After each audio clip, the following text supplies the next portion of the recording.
Olá, gente, tudo bem? Como estamos? Espero mais uma vez encontrá-los bem, né? Se possível, né? Cada vez mais se cuidando dentro de casa. Quem precisar sair, né? Aquele velho texto que a gente traz incentivando as medidas sociais, as medidas sanitárias mais eficientes, né? Que é ficar em casa, se não puder ficar em casa, quando sair, usar máscara, álcool em gel, evitar aglomeração, para que a gente possa esperar que todos sejam vacinados e aos poucos a gente vá voltando ao nosso cotidiano de vida. Coisa boa que eu queria trazer aqui para quem vem acompanhando os nossos vídeos, as nossas aulas, os nossos alunos aí do Instituto, alunas do Instituto Chico Mota, e também esse povo do Brasil que vem compartilhando e assistindo às nossas aulas. Eu fui vacinado, recebi a primeira dose da vacina e tenho tido alguns efeitos colaterais, mas nada que impeça da gente continuar o nosso trabalho.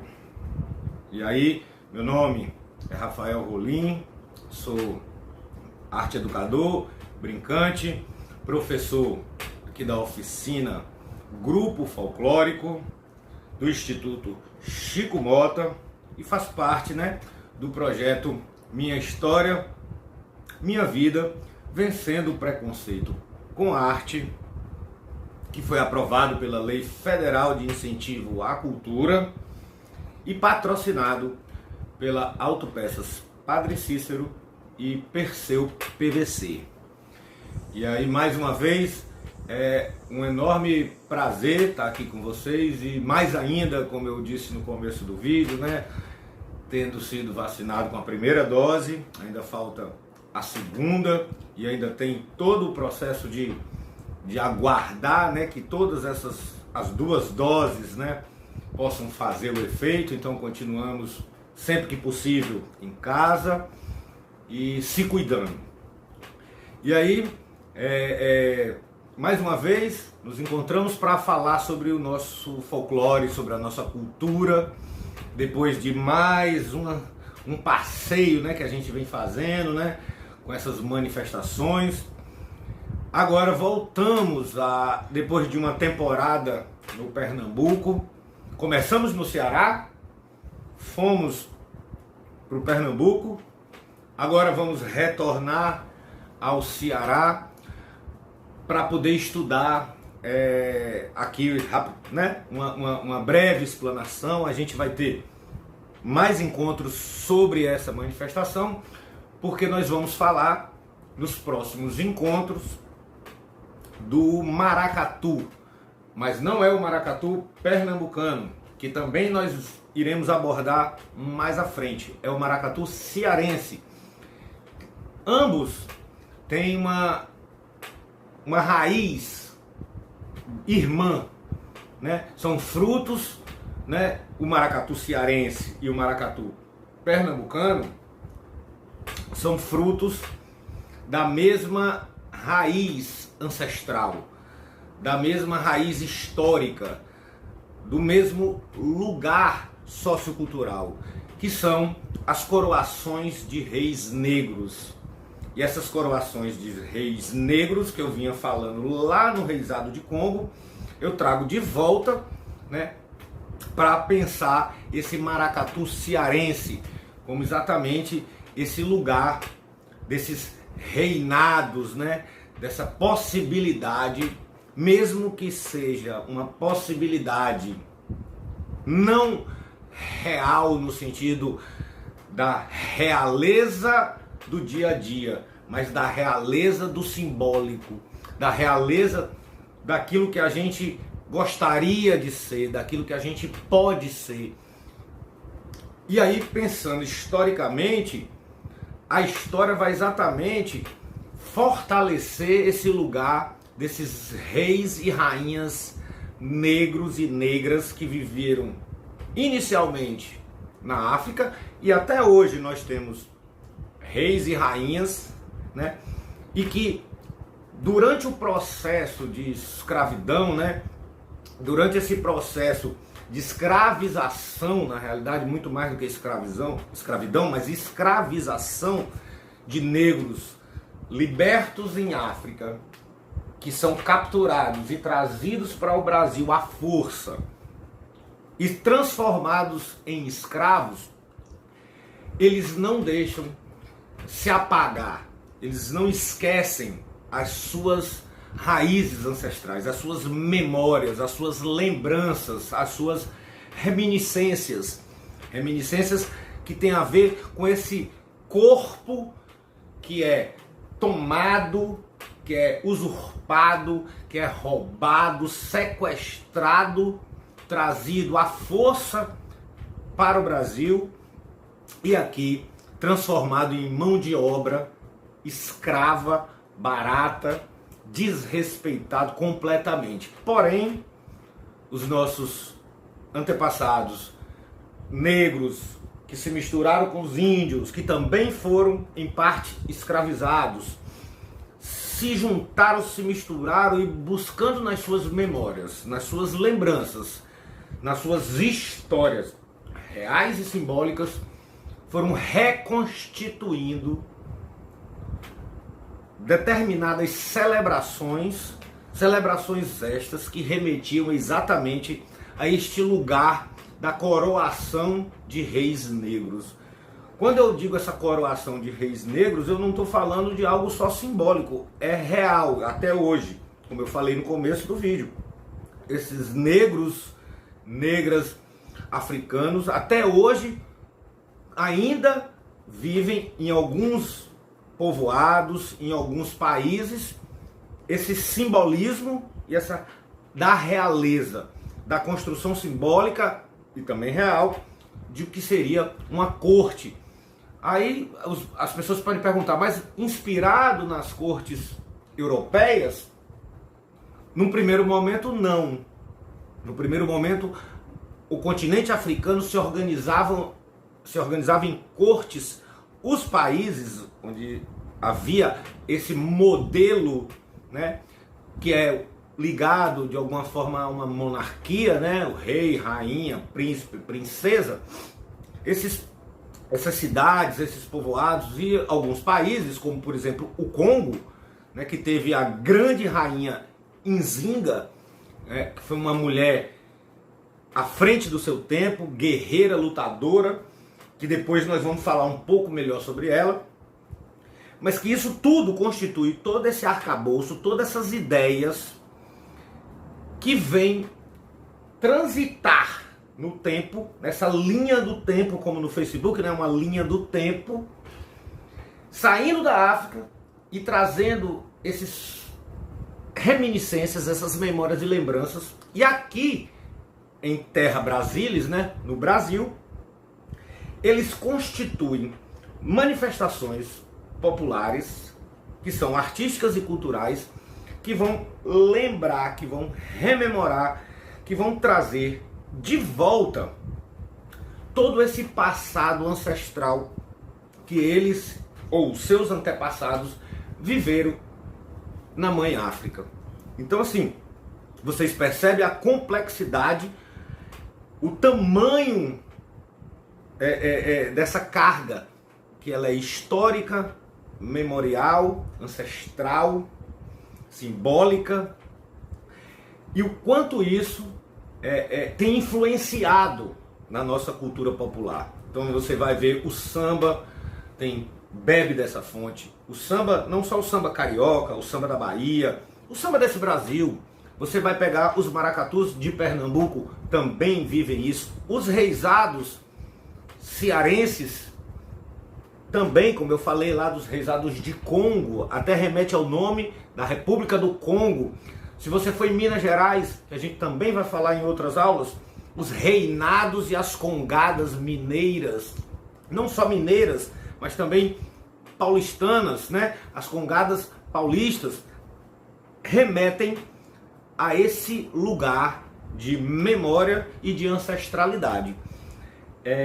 Nossa aula hoje vai ser um pouco mais curta, porque, como eu falei, eu ainda estou me recuperando um pouco dessas pequenas reações adversas que eu tive da vacina.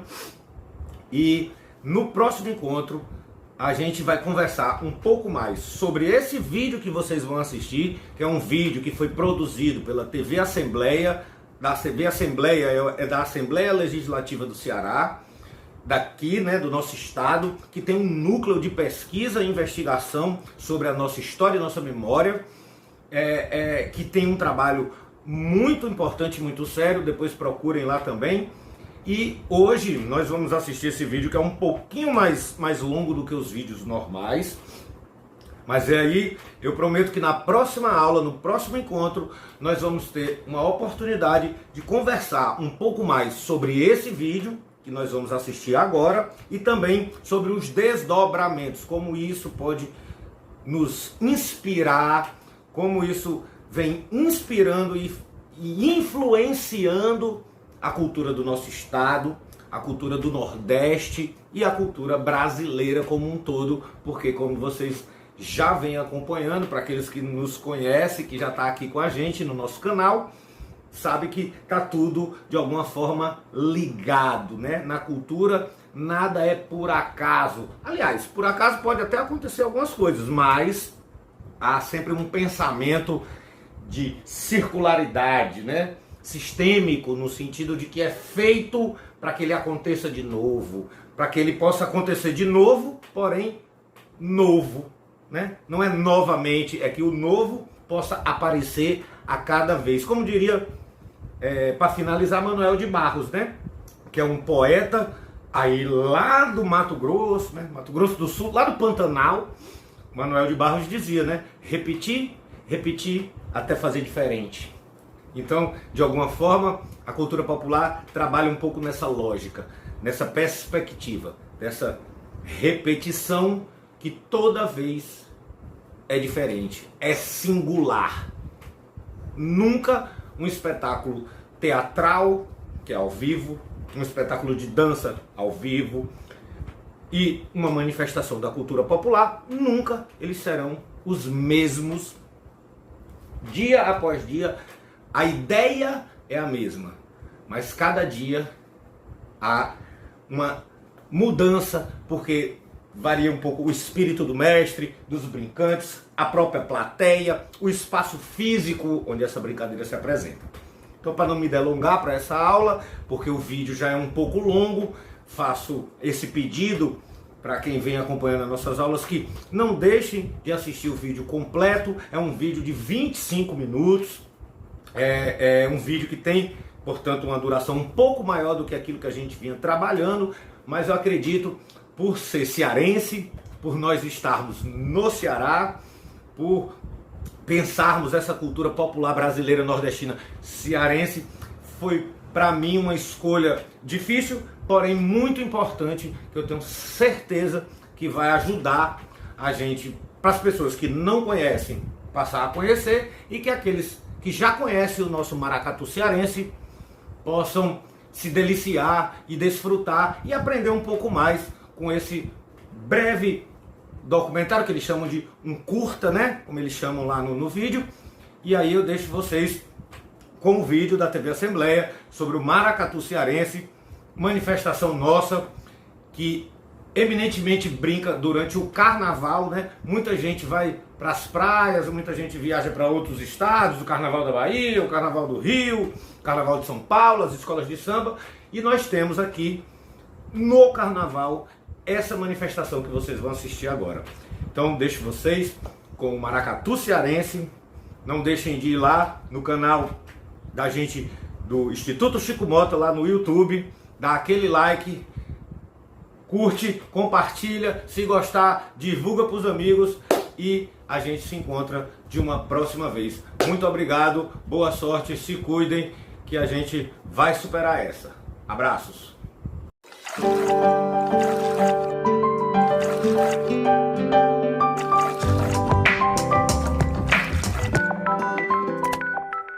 Olá, tudo bem? O Curta Ceará de hoje apresenta Contramão, Trajetória do Maracatu Cearense, do Grupo de Estudos de Documentários da Unifor, sob a orientação do professor e cineasta Valdo Siqueira. Segundo conta a história, o maracatu surgiu no nosso estado por volta de 1936 com a agremiação As de Ouro, até hoje em atividade. O documentário mostra as divergências entre os maracatus do Ceará e de Pernambuco. Dentre as muitas características que diferem um do outro, a mais marcante é o timbre dos acordes. O nosso é lento, cadenciado. Os outros elementos que também marcam de forma significativa os maracatus no Ceará são a corte, a calunga, o balaio e principalmente o ferro de maracatu. O vídeo traz depoimentos do jornalista Gilmar de Carvalho, da socióloga Daniele Maia Cruz, do folclorista Oswald Barroso, de Cândido Brasil, secretário do Maracatu Rei do Congo, e dos presidentes do Maracatu As de Ouro e Rei do Congo. Assista agora Contramão, trajetória do maracatu cearense.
O maracatu é um rito popular. Como rito popular, ele não é um espetáculo. Então, ele é um cortejo de pessoas que vão cultuando seus deuses, mas seus deuses não do céu ou do outro mundo, seus deuses que estão nesse mundo, que estão nas pessoas, que moram nas pessoas e nas coisas, nas plantas, nos animais, na natureza e no ser humano, né? Nós sabemos hoje que o maracatu ele iniciou da Irmandade do Rosário, né, que os mesmos aconteciam aos términos das celebrações religiosas na praça que hoje nós chamamos dos Leões, né, e que anteriormente eram os congados. Com o passar do tempo foi havendo uma modificação no ritmo, vestimenta e etc. E nós temos hoje o que nós conhecemos como o maracatu.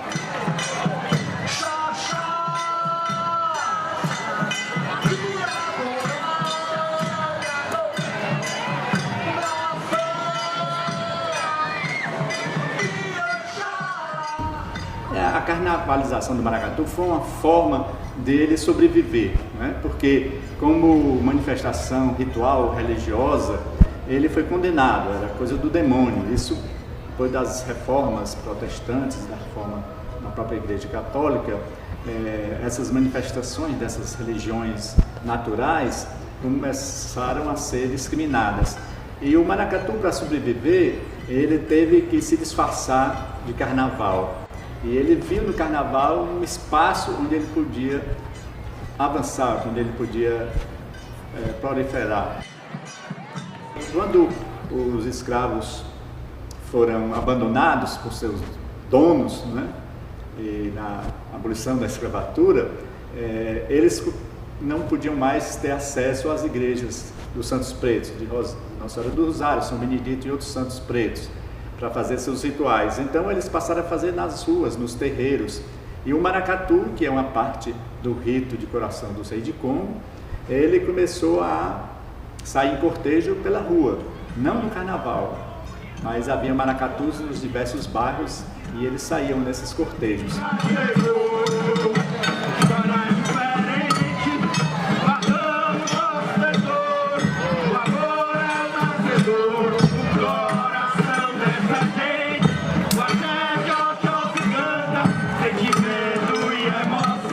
Mas os maracatus sempre se mantiveram também em função da relação que eles mantêm com os terreiros de Umbanda e de Candomblé.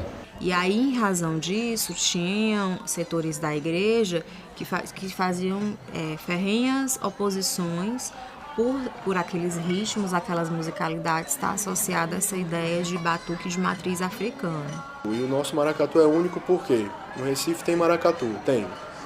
Mas o maracatu do Recife difere do nosso devido ao fato da cadência do som, né? Porque ela é baque virado, baque solto. E o nosso aqui é o batuque é lento, né? Na grande maioria, nos tradicionais.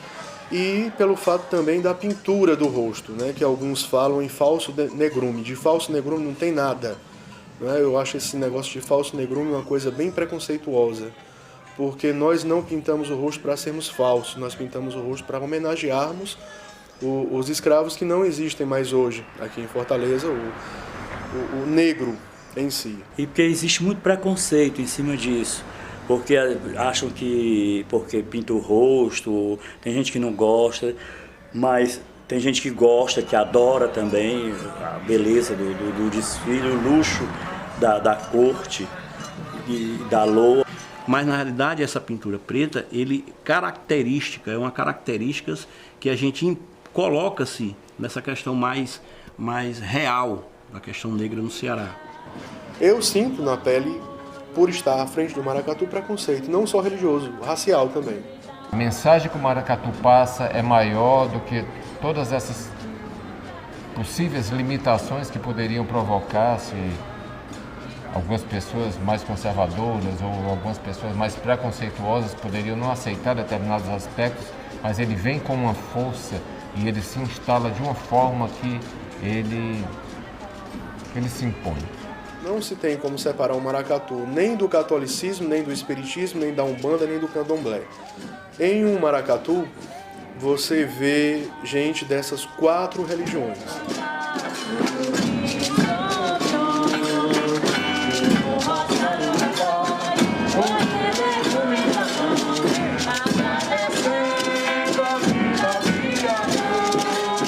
A uma determinada religião, a Umbanda ou o Candomblé, eu acho que isso se dilui, porque na verdade o maracatu ele ganha pela força, pela batida, pela malemolência, sabe, por toda a magia que ele traz.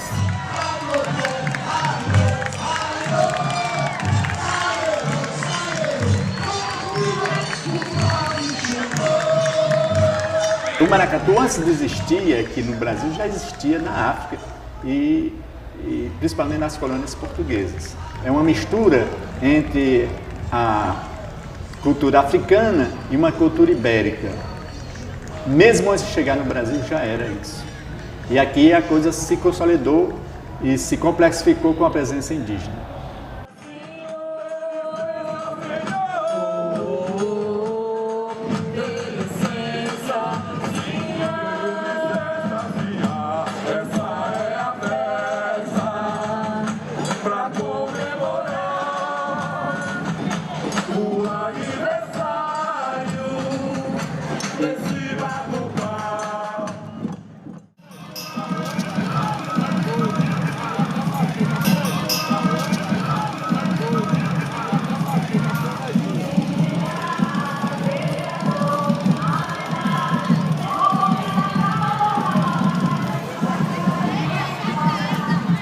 Então o maracatu de Fortaleza ele se originou no centro da cidade, tanto é que existiam 3 maracatus. Existia o maracatu do Outeiro, existia o maracatu da Rua São Cosme, que atualmente é a Rua Padre Mororó, e o maracatu do Beco da Apertada Hora, né, que hoje encontra-se na cercania daquela rua Governador Sampaio. Então, nos carnavais iniciais em Fortaleza, nesses carnavais do século passado, nos anos 20 e 30, quando o carnaval de rua foi retomado, não mais como entrudo, mas como um carnaval de curso, de cortejo, esses maracatus entraram nas avenidas, nas ruas, como esses ritos que precedem a coroação do rei de Congo. E com o passar do tempo, a perseguição religiosa e política e policial,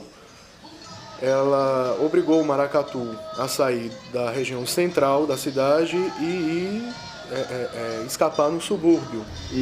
Mas mesmo assim, no final do século XIX, isso foi proibido, a saída desse maracatu. E eles só voltam, eles só são capazes, eles botam a cabeça de fora novamente nos anos 30, já como agremiações carnavalescas. Foi aonde os maracatus puderam botar a cabeça do lado de fora. 1936 é o marco do surgimento dos maracatus no Ceará com o Ás de Ouro. Essa é a versão mais forte em razão do Ás de Ouro ter surgido e em razão da forma como os maracatus ocorrem na atualidade serem pautados no primeiro desfile do Ás de Ouro, ou seja, esse cortejo de coroação dos reis. Olha, tem a versão com a qual eu trabalho e a versão na qual eu acredito de que o maracatu veio com os africanos e ele se instala, fica um pouco latente até que de repente ele passa a ser um evento do carnaval. Quando o Raimundo Alves Feitosa vai para o Recife e ele tem contato com as práticas, as manifestações culturais do Recife, tem contato com os maracatus pernambucanos, quando ele volta, ele funda o Ás de Ouro. Então, Raimundo Alves Feitosa, ele nesse tempo, ele foi conhecedor de várias manifestações de Recife. Então, ele começou a criar um propósito. E esse propósito foi voltando, no caso, ao Ceará, Fortaleza. Ele iria, junto com os irmãos e amigos, fundar o primeiro maracatu de Fortaleza e do Ceará. Não nego a importância do Raimundo como um carnavalesco, como um tocador de loas, como organizador de um maracatu muito importante, que ainda desfila no Carnaval de Fortaleza, o Ás de Ouro. Mas acredito que se a gente imagina que o maracatu possa ter vindo de Pernambuco há pouco tempo, eu acho que a gente está negando e passando por trás de toda uma dinâmica da cultura, de toda uma circularidade, de toda uma importância do maracatu como sendo algo muito mais enraizado à cultura cearense do que alguém que é trazido, ou algo que é trazido como uma prótese, ou como, sabe, um adorno, ou como algo falso. O Gustavo Barroso, ele coloca no seu livro Coração de Menino a existência de maracatus no final do século XIX. Ele narra textualmente isso nas memórias dele. Quando ele coloca que na época do carnaval ele tinha medo dos maracatus, dos cordões de índios e de negros passando o batucão.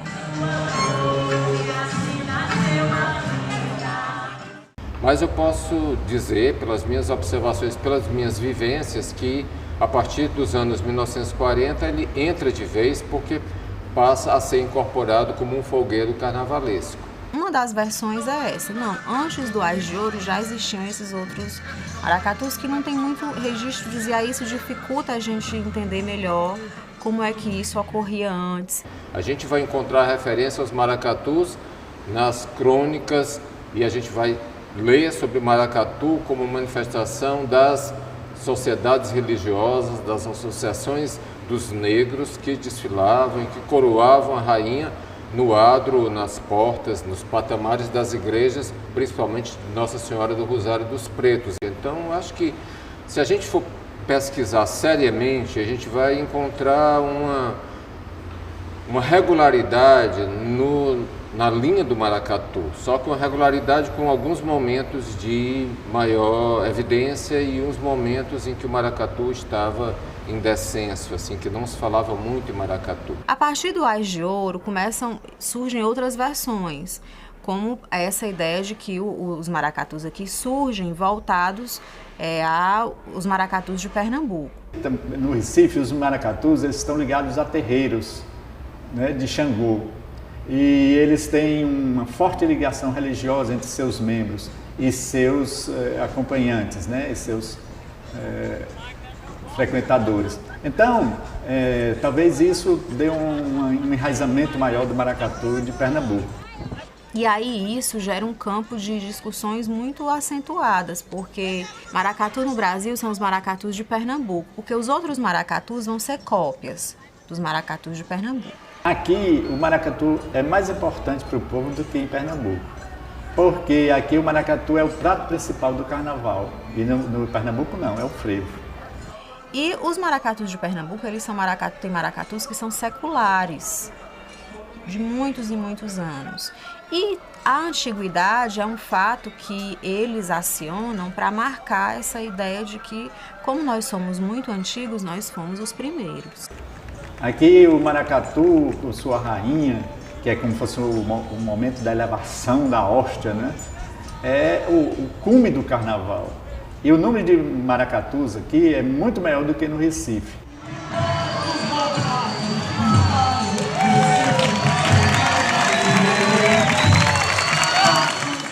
Será que é a terra do maracatu, verdadeiramente? Tem 13 maracatus na rua, porque só eles foram classificados, mas tem outros que não puderam ir. Então, no Pernambuco não tem tantos maracatus assim. Então, a gente podia assumir como nosso o carnaval do maracatu. Essa é a divergência central, mesmo em que ocorre dessas disputas entre o Ceará e o Pernambuco. O papel do maracatu era no carnaval, né? O papel do maracatu era o desfile do carnaval. Se a gente for basear as décadas, né? A década de 30, 40, 50, 60, 70, ele já foi mais para fora do carnaval, né? A questão, hoje existe o dia do maracatu, né? Que é o dia 25 de março, né? Que é um dia que os maracatus comemoram com seus cortejos, junto com todos os maracatus. E os elementos mais recorrentes para marcar essa tradição é o ritmo, a tinta preta no rosto, né, chamada de negrume, e a corte, e a calunga, o balaio, são elementos, e o ferro de maracatu, são elementos que marcam de forma bastante significativa os maracatus no Ceará.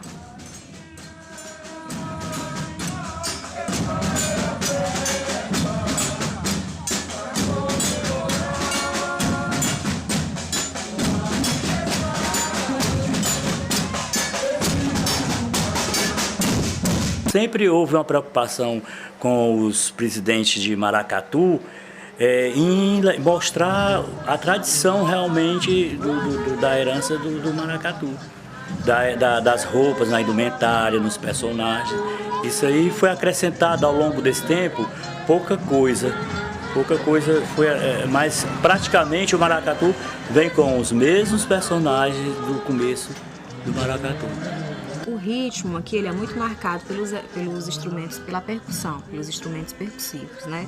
Surdo contra surdo, o ferro de maracatu, o chocalho e, sobretudo, o ferro de maracatu. É uma particularidade muito forte dos maracatus cearenses. E aí as viradas, as batidas, a intensidade é que vai marcar esse ritmo mais acelerado ou menos acelerado.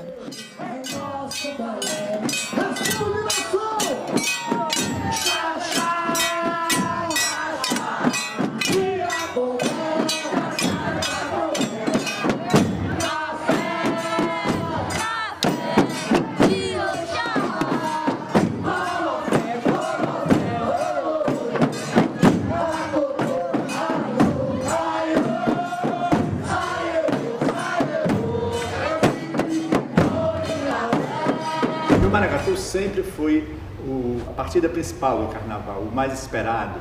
Quando a batida do maracatu surgia ao longe, aquela batida dolente, grave, a batida que mais levanta o espírito, que mais energiza, que mais dá força, não é?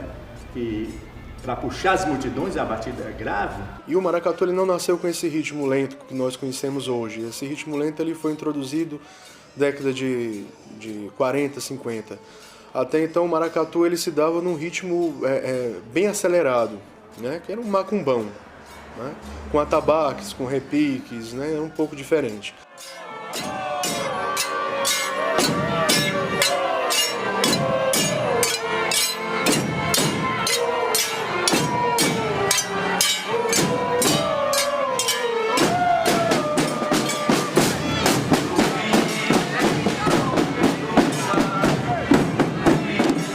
Esse ritmo reproduzido, ele está vinculado aos instrumentos musicais que são utilizados. O maracatu-nação é um maracatu de baque virado ou maracatu-nação, ele é um maracatu fortemente associado aos instrumentos de percussão, como é aqui no Ceará também. Com o passar do tempo foi que a cadência foi modificada, dando essa cadência, né, da corte, esses movimentos lentos, que alguns maracatus mais tradicionais, o que é o certo, eles até hoje mantêm. Com a batida acelerada ou não, o maracatu ele tem esse cunho, que é o ritmo, que é a cadência, não é o cortejo fúnebre, porque muitas dizem que o maracatu é fúnebre porque tem a batida muito lenta, mas não, é um cortejo de uma rainha negra. E aí não é um cortejo de uma festa negra, é sim um cortejo que vai se coroar a rainha e o rei do maracatu. O maracatu hoje ele é descaracterizado. Por quê? Porque o ato solene, o principal ato do maracatu, do desfile em si, digamos assim, da festa, é a coroação da rainha. A gente fazia isso no carnaval, depois tiraram e a gente está tentando buscar isso para o carnaval, voltar para o carnaval de novo. É a questão do momento ápice. O maracatu, ele tem que ocorrer durante todo o ano, porque é cultura, né? Então, o maracatu ele deve ocorrer no dia 6 de janeiro, na coroação dos reis, no carnaval, dia de São Benedito, na coroação dos reis na Igreja do Rosário, no dia 7 de outubro, nós comemoramos a santa padroeira de todos os maracatus, não só o nosso, mas todos os maracatus têm Nossa Senhora do Rosário como sendo a padroeira. E durante também as apresentações, a apresentação de maracatu, que não tem a coroação, não é a apresentação de maracatu. Então são dois posicionamentos que nós temos sempre que estarmos batendo nessa tecla. É a coroação e que o maracatu não se restringe somente ao carnaval. E a revalorização do maracatu entra da mesma forma que está havendo uma revalorização do cordel, da estilogravura, sabe, dos artesanatos. Eu imagino que seja uma reação, eu diria até que muito romântica, muito utópica e sem maiores consequências do ponto de vista econômico, mas é importante do ponto de vista cultural.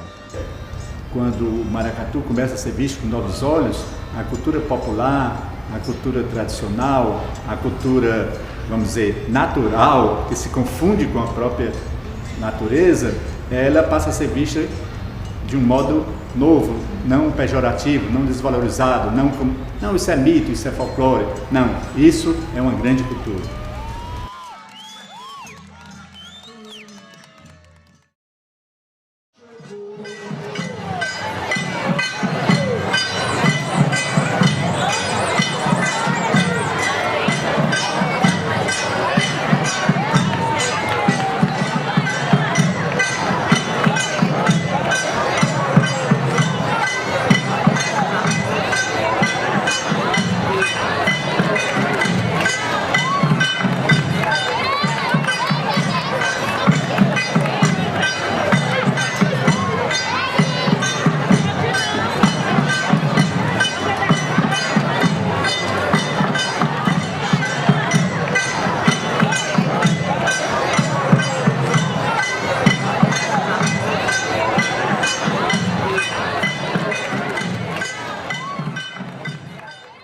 Quer divulgar também o seu trabalho aqui na TV Assembleia? É só ligar para a gente, 3277-3748, ou acessar a nossa programação nas redes sociais. O Curta Ceará de hoje fica por aqui. Até o próximo encontro. Tchau, tchau.